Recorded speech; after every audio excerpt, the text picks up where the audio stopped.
ఆ, బండి చేతులుంటే చాలు చెవులడి పెట్టినట్టే రుయ్యి రుయ్యమని రేస్ చేసి బుర్రు నరుకుతారు. గల్లీ కోసకున్న కిరణం దుఃఖం కాడికి కూడా బండి వేసుకొనే పోతారు. కాలేజీలో సారేం పాఠం చెప్తాడో తెలియదు కానీ పొద్దుగాల పల్సర్ బండెక్కి ముగ్గురు ముగ్గురు పోతుంటారు. ఇక పొద్దువోనోళ్ళు కూడా బండెక్కి అట్లా ఓ 2 రౌండ్లు వేసేస్తారు. మోటార్ సైకిళ్ళ మీద మొనగాల లెక్క తిరుగుతున్నాం అనుకుంటున్నారు కానీ మరి సమర్ సంగతి ఏంది అనేదే మర్చిపోతారు చాలా మంది. తాత నాయనకు నాయననేమో మనకు ఇంత ఆస్తి ఇచ్చి పోతాడు కదా, మరి ఏమి ఇయ్యకుంటే కొడుకు అయ్య మీద కోపం రాదా? మన నెత్తుల మీద పెట్రోల్ బాంబు ఎత్తేస్తేందుకే రేట్లు పిరమైతాయి. 70 మీద తిరుగుతున్న పెట్రోల్ మీటరు సుర్రున 80కో వచ్చినట. అది కూడా ఈ 10 రోజుల లోపట్లనే. మరి పెట్రోల్ రేటు పెరిగినాక డీజిల్ ధరలు పెంచకుంటే పబ్లిక్ ఫీల్ అవుతారు అనుకుంటారు కాబట్టి ఇది కూడా పెరుగుడు గ్యారంటీ. ఆల్రెడీ ఈ నోట్ల తిప్పలతోని గోసెల్ల పోయేవాడితిమి, మళ్ళా గిదేంది అని నెత్తికి చేతులు పెట్టుకుంటారట.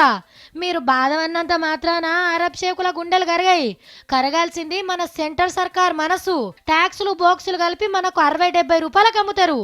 రేపు రేట్లు పెరిగితే సర్కారు తీసుకునే ట్యాక్సులు తగ్గిస్తే మనకేం కాదన్నట్టు. లేకుంటే బండ్లను ఇంట్లో పెట్టి పాత సైకిళ్ళని రిపేర్ చేపించుకుంటే మంచిది.